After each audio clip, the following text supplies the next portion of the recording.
La réception de mariage était exactement comme je l'avais imaginé. Un monument bruyant et criard à la gloire de mon frère, entièrement financé par le chéquier de mon père.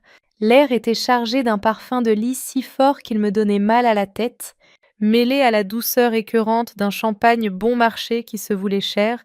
Je regardais mon père, Robert, un homme qui mesurait sa valeur à l'aune des choses qu'il pouvait acheter pour impressionner les autres, tapoter le dos des invités et rire un peu trop fort. Il jouait son rôle préféré, celui du patriarche fier. Mon frère Kevin, l'enfant chéri de la famille, charmant mais imprudent, se tenait à ses côtés, savourant les louanges qu'il n'avait jamais eu à mériter. C'était l'image parfaite, et comme toujours, j'étais en dehors du cadre, puis mon père a saisi le micro pour un discours improvisé. Il s'est extasié sur le nouveau travail de Kevin dans le marketing, sa belle épouse et l'avenir qui les attendait dans la maison qu'il venait de co-signer. Chaque mot témoignait du succès de Kevin, un succès bâti sur les dons de ses parents. Je pensais aux milliers de dollars que j'avais méticuleusement économisés pour mes études, chaque centime gagné grâce à mon travail qu'il considérait comme insignifiant. Il a finalement fait un geste vague dans ma direction, d'un mouvement nonchalant du poignet, et voici ma fille, a-t-il annoncé d'une voix soudainement différente, empreinte d'une profonde condescendance. Notre petite soldate. Quelques membres de la famille m'ont adressé des sourires faibles et compatissants. C'est alors qu'un cousin curieux s'est penché vers mon père et lui a demandé ce que je faisais exactement dans l'armée. Mon père a éclaté d'un rire bruyant et méprisant qui m'a noué l'estomac. Qui sait? C'est juste une soldate. Elle joue avec de gros bateaux ou quelque chose comme ça. Il m'a alors regardé droit dans les yeux, une lueur cruelle dans le regard, et m'a asséné le coup de grâce, sa voix portant jusqu'aux tables voisines. Quand est-ce que tu pourras te payer un mariage comme celui-ci? Les mots restèrent suspendus dans l'air, comme une évaluation publique de mon échec. Je ne bronchai pas, je levai simplement mon verre d'eau, pris une gorgée lente et délibérée, et sentis le froid familier de mon cœur se transformer en glace. Et le pire dans tout ça, je n'étais même pas surprise. Ce n'était que l'écho le plus fort d'une histoire qu'ils avaient écrite pour moi toute ma vie. Pour comprendre l'insulte que mon père m'a lancée avec tant de désinvolture lors de ce mariage, il faut comprendre l'univers qu'il avait créé. Au centre se trouvait mon frère Kevin, l'enfant chéri. Un homme qui utilisait son charisme comme un bouclier pour cacher son manque total de substance. En orbite autour de lui se trouvait ma mère, Linda. Une femme douce dont la peur de la confrontation était si profonde qu'elle acceptait n'importe quelle injustice pour maintenir la paix, et pour maintenir tout cela, grâce à la gravité de son portefeuille et à sa volonté, il y avait mon père, Robert, un homme obsédé par l'apparence du succès, un succès qu'il avait besoin de fabriquer, de contrôler et d'afficher au monde entier. Dans ce système solaire, j'étais une planète lointaine et froide, que l'on ne remarquait que lorsque mon orbite les dérangeait. L'exemple le plus frappant de cette dynamique est gravé dans ma mémoire depuis l'année de mes 17 ans. Pour ses 18 ans, Kevin a reçu en cadeau une voiture de sport flambant neuve, une décapotable noire rutilante que mon père lui a remise dans l'allée devant tous ses amis. Les clés ont été lancées comme un trophée et mon père a gonflé de fierté. Je regardais depuis la fenêtre du salon et, dans le reflet de cette voiture neuve et rutilante, je voyais le bilan de ma propre vie, les voyages scolaires que l'on m'avait dit que nous ne pouvions pas nous permettre, l'ordinateur portable usé que j'avais dû utiliser pendant 2 ans, après que Kevin ait cassé le sien et en ait immédiatement reçu un nouveau, le refrain sans fin. On n'a pas beaucoup d'argent, qui semblait ne s'appliquer qu'à moi. Cette voiture n'était pas seulement une voiture, c'était une déclaration sur 4 roues de la valeur de mon frère et de ma propre insignifiance. Une semaine plus tard, je me suis approchée discrètement de mon père dans son bureau. J'avais découvert un cours préparatoire qui pourrait m'aider à passer les examens d'entrée à l'université. Ma seule issue, je lui ai demandé 500 $ pour payer la formation et les frais d'inscription. Il n'a prêté attention qu'à son journal. Avec un air fatigué, il m'a répondu. L'argent ne pousse pas sur les arbres. Il a finalement posé le journal et a croisé mon regard froid et indifférent. Si tu veux quelque chose dans la vie, tu dois trouver un travail et le gagner. Ce niveau de duplicité était presque choquant, car ils avaient dit « Nous avons tout investi pour assurer la réussite de ton frère. Nous ne pouvons pas faire cela pour tout le monde. » Je me contentais d'acquiescer, de dire « D'accord » et de m'en aller. Contester les règles de sa réalité ne servait à rien. Ma décision de fuir est alors devenue très claire. En travaillant à 2 emplois pendant ma dernière année, j'ai pu couvrir les frais d'inscription et obtenir une bourse complète de 4 ans grâce au programme ROTC de la Marine. Le jour où je leur ai annoncé la nouvelle, j'ai ressenti une immense fierté. J'avais tout fait tout seul, l'avenir m'appartenait. Pendant un instant, j'ai cru voir une lueur de fierté dans leurs yeux lorsque j'ai posé le certificat de bourse et la lettre d'acceptation sur la table de la cuisine, mais ce que j'ai vu, c'était de la déception. Mon père a ricané. La Marine. Quel gâchis de ton potentiel, a-t-il dit d'une voix rude et dédaigneuse. Mon avenir avec lui aurait peut-être été une vie passée près de lui, une profession dont il aurait pu se vanter lors de réunions mondaines, médecin, avocate, ou tout autre métier qu'il pouvait comprendre. Les larmes ont envahi les yeux de ma mère. Linda. Avec une animosité personnelle, elle a murmuré. Mais pourquoi dois-tu partir si loin en réponse à ma réussite? Kevin reste ici. Près de la maison, ils n'ont pas su reconnaître leur fille qui avait accompli un exploit remarquable. Ils voyaient leur fille s'enfuir, les laissant derrière elle. Ils se sont accrochés à cette idée fausse pendant près de 10 ans. Ils voyaient mon passage dans la marine comme une période de désobéissance et d'échec, qu'ils répétaient sans cesse à eux-mêmes et à leur entourage. Les gens ont haussé les épaules lorsque j'ai été promu lieutenant, puis enseigne. Mon père a organisé un dîner pour fêter la petite promotion de Kevin dans son agence de marketing. Ils m'ont envoyé en mission dans des endroits secrets et dangereux pour que je m'éloigne de ma famille et de mes responsabilités, incapable d'accepter la réalité, à savoir que j'étais un officier avec d'énormes responsabilités. Ils ont prétendu que j'avais un travail administratif normal au sein du gouvernement et l'ont dit à nos familles. Cela contredisait leur version des faits. Tout le monde considérait mon père comme le pilier, le soutien de famille et le patriarche. Son incapacité à se vanter de mon indépendance était une insulte à toute sa personnalité, sans parler du fait qu'il ne pouvait pas le supporter. La nuit après le dîner de répétition, alors que je dormais dans ma chambre d'hôtel, j'ai accepté la situation.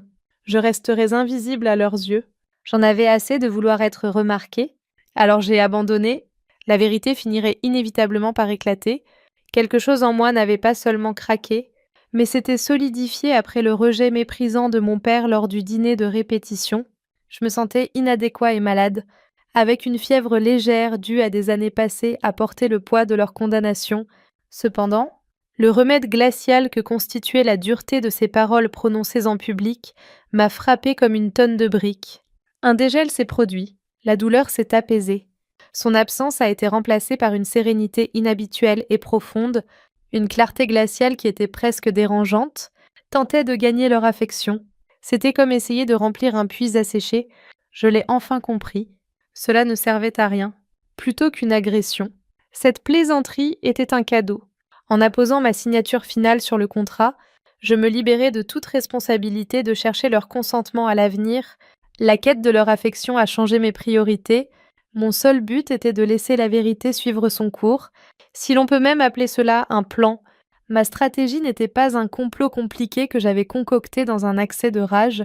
Avant l'arrivée de l'invitation au mariage de mon frère dans le courrier, les pièces étaient déjà en place sur l'échiquier. Mon existence, qui restait un mystère pour eux, suivait son cours à son rythme.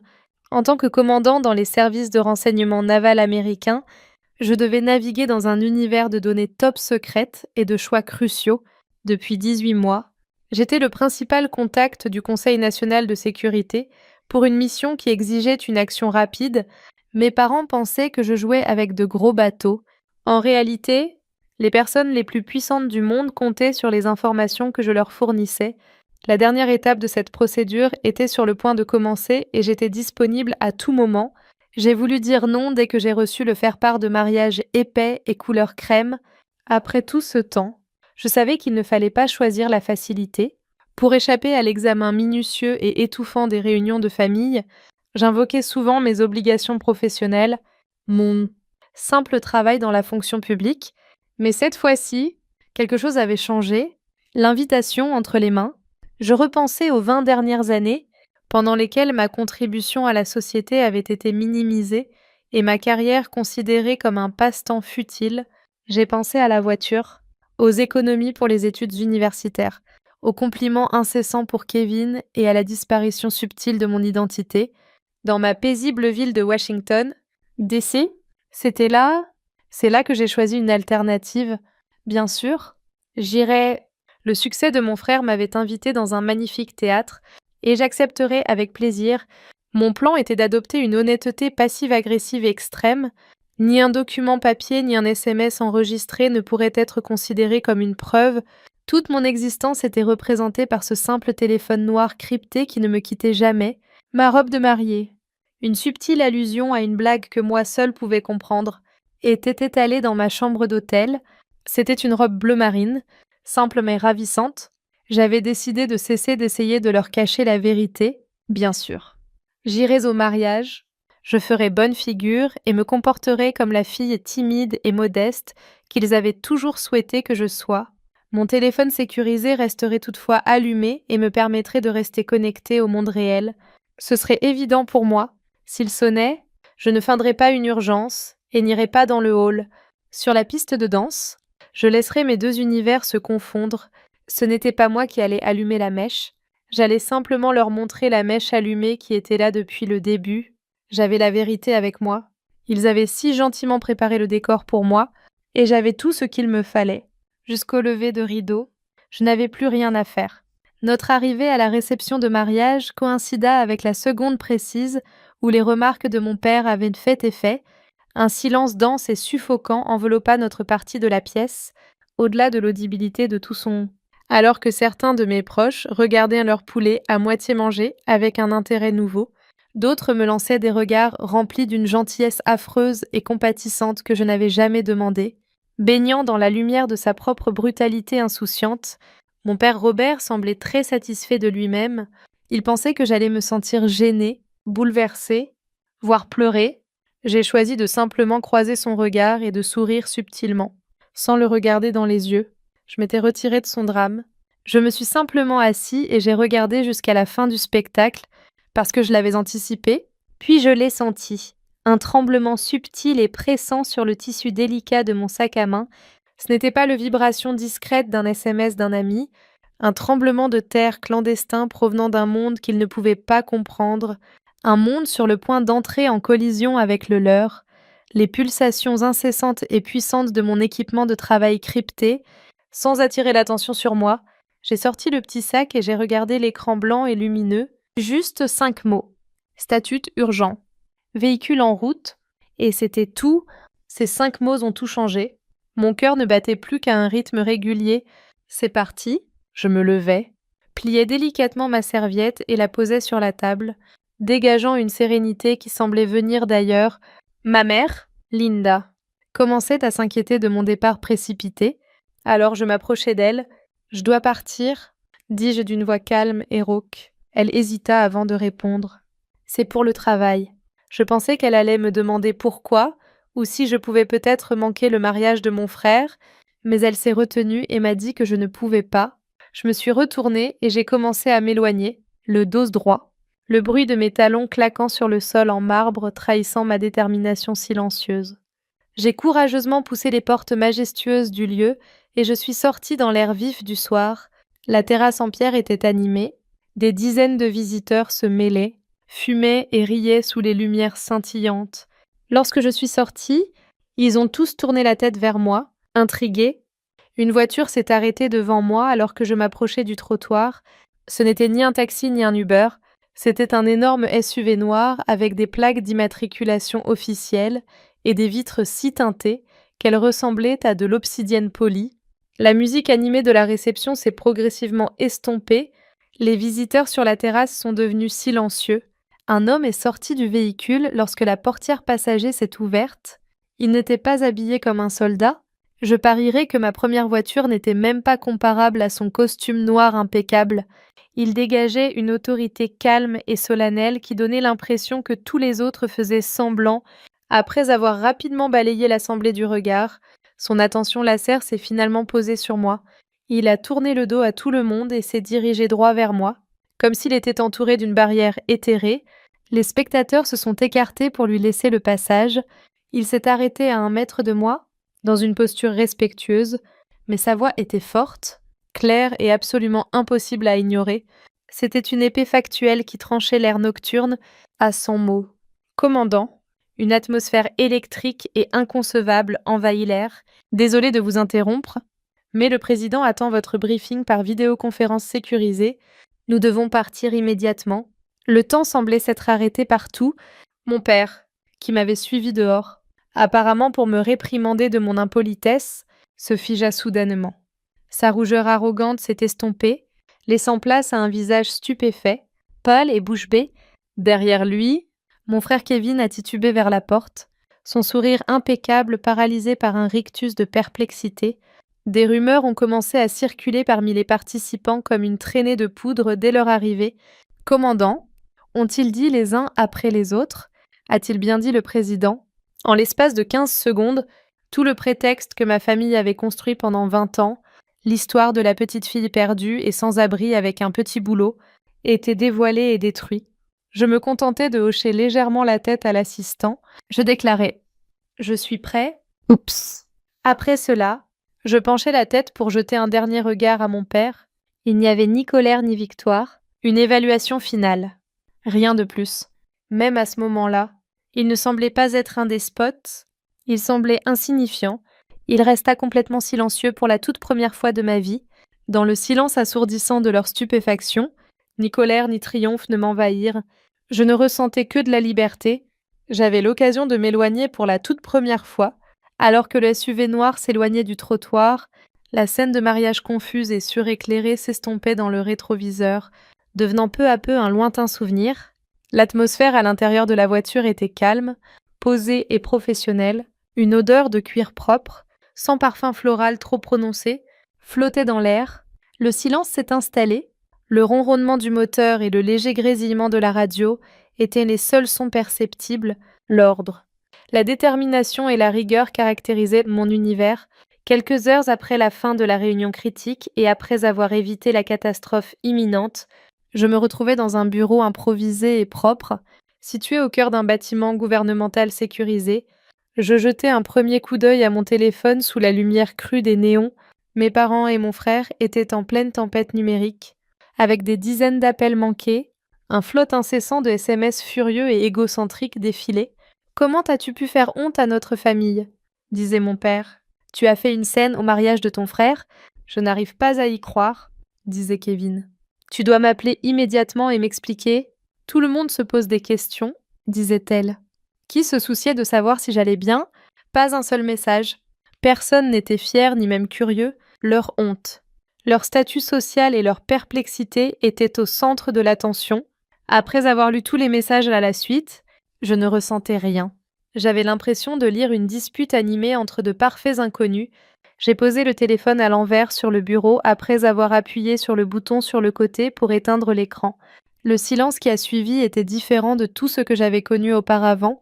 Quelques semaines plus tard, alors que j'étais de retour dans mon appartement à Washington, j'ai reçu une lettre. L'écriture calligraphique gracieuse de ma mère m'a immédiatement frappée. L'enveloppe était volumineuse et une trace de larmes, son arme de guerre psychologique préférée, ainsi qu'une petite tache d'humidité étaient visibles sur le papier. Je n'ai pas été surpris de trouver dans la lettre une leçon magistrale sur l'art de blâmer les autres et de s'apitoyer sur son sort. « Je ne comprends pas pourquoi tu nous caches ta vie », disait-elle. Elle ne s'excusait pas pour son rejet ni ne reconnaissait sa brutalité. Je me sens tellement idiote. Toutes ces années, j'ai cru que tu avais des difficultés et tu ne m'as jamais dit la vérité. Comment as-tu pu ne pas faire confiance à ta propre mère? J'avais secrètement caché ma réussite. Ce n'était donc pas quelque chose à célébrer, une fois de plus. Ces émotions étaient devenues le centre de toute mon existence. Sans y réfléchir davantage, je lus rapidement la lettre, la portai à la cuisine et la jetai dans la poubelle de recyclage. La seule réponse qu'elle obtiendrait de moi serait le silence total. C'est dans ma nouvelle vie, que j'avais construite au milieu de leur indifférence, que je me sentais enfin à l'aise. Les mots avaient un sens, et les faits étaient primordiaux dans la salle de briefing sécurisée où je me retrouvais la semaine suivante, assis en bout de table, bien habillé. Il y avait beaucoup de personnes sérieuses dans la pièce, notamment des analystes, des directeurs de département et des colonels, et elles me fixaient toutes du regard. Pendant que je présentais les preuves, Elles écoutaient attentivement, leurs questions étaient pertinentes et perspicaces, et elles prenaient mes réponses au sérieux. Je n'étais pas seulement un soldat ici, j'étais moi, le commandant. Mon appartement se trouvait dans cette même pièce. J'avais choisi cette famille, unie non par le sang, mais par l'honneur et le sens des responsabilités. Répondre à une question d'un général 2 étoiles m'a fait comprendre le vrai sens de l'appartenance. Cela ne vous était pas donné d'office. C'était quelque chose que vous créiez vous-même. Quelques mois plus tard, ma cousine m'a appelée, celle-là même qui avait demandé à mon père, en toute innocence, ce que je faisais dans la vie. Après avoir échangé quelques banalités, elle m'a raconté à contre-cœur la suite des événements. Il semblait que mon père essayait maintenant de trouver un public pour se vanter de moi. Au country club du quartier, il ajoutait: Ma fille travaille pour le président, vous savez, mais cela n'avait aucun impact. Son mépris était visible de tous. Il l'avait entendu me qualifier de simple soldate. Ses efforts futiles pour me voler ma gloire s'étaient retournés contre lui, faisant de lui la risée de notre petite ville. Elle m'a également dit que mon frère Kevin traversait une période difficile. Son existence autrefois parfaite commençait à montrer des fissures sans l'attention et le soutien financier de mon père. Je n'étais pas enthousiaste ni triomphant en entendant cela. J'avais déjà accepté cette idée en me basant sur les faits. Ce n'étaient donc que des données. Rien n'avait changé. Malheureusement, j'avais réussi à échapper à leur emprise. J'ai compris que la véritable valeur d'une personne n'est jamais jugée par ceux qui choisissent de l'ignorer. Cela prend du temps à construire, dans le silence, dans les efforts que les autres ne remarquent pas, et dans la force tranquille que l'on développe pour soi-même. Laissez un commentaire si vous avez déjà été votre propre CO, si vous vous êtes déjà retrouvé dans cette situation. Vous y voilà,